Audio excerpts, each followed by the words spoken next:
Madaxweynaha Mareykanka Donald Trump ayaa Iiraan ugu hanjabay inay Mareykanku u qaadi doono weerar lagu bartilmaameedsanayo 52 goobood oo muhiim u ah Iiraan, weliba si dhaqsi ah oo adag.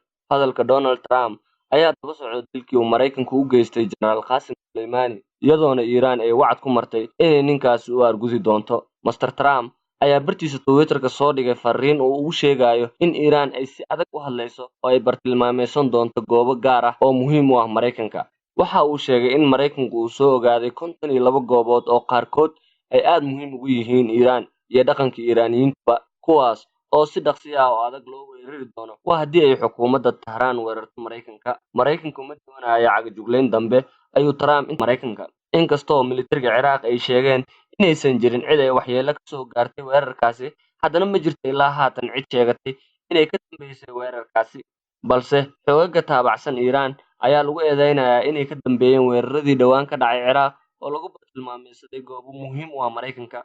Maxay tahay sababta uu Mareykanku u dilay Soleimani? 62 jirkaan hogaaminayay ciidamada Qudus ayaa waxaa loo arkayay inuu ahaa qofka labaad ee ugu awoodda badan dalkaasi Iiraan, marka laga soo tago hogaamiyaha maxkamadda ugu sarreysa ee dalkaasi Ayatollah Ali Khamenei. Waxa uu hogaamiyey howlgalladii Iiraan ee Bariga Dhexe, isagoo madax u ahaa xoogagga Qudus. Sidoo kale waxa uu Iiraan u ahaa halyey qaran, balse Mareykanka ayaa Generaal Soleimani iyo ciidamadiisa Qudus waxay u yaqiineen argagixiso. Trump ayaa Jimcihii sheegay in Soleimani uu qorsheynayay weerar dheeraad ah oo lagu bartilmaameedsanayo diblomaasiyiinta Mareykanka ee ku sugan Ciraaq kadib dilkii qandaraaslihii Mareykanka iyo weerarkii safaaradda Mareykanka ee Baghdad. Generaal Qasem Soleimani ayaa waxaa lagu dilay gantaale ay rideen diyaaradaha duuliyaha aan lahayn ee Mareykanku ku rideen garoonka diyaaradaha ee magaalada Baghdad ee dalka Ciraaq. Waxa uuna Trump sheegay in Mareykanku uu u dilay Soleimani si uu u joojiyo dagaal ee uusan doonayn inuu mid bilaabo.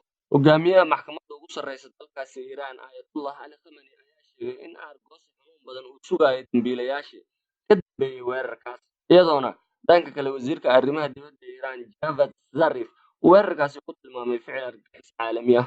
Ciraaqiyiinta ayaa sidoo kale u barar diiqayay geeridii Abu Mahdi al-Muhandisi oo ahaa taliyaha ururka Kataa'ib Xisbullah oo Iiraan bartilmaameysato. Waxaa jira warar kale oo tibaaxaya in ururkaasi ay ciidamada ammaanka ee Ciraaq uga digeen inay gebi ahaanba ka fogaadaan xarumaha Mareykanka laga bilaabo galabta Axadda ah.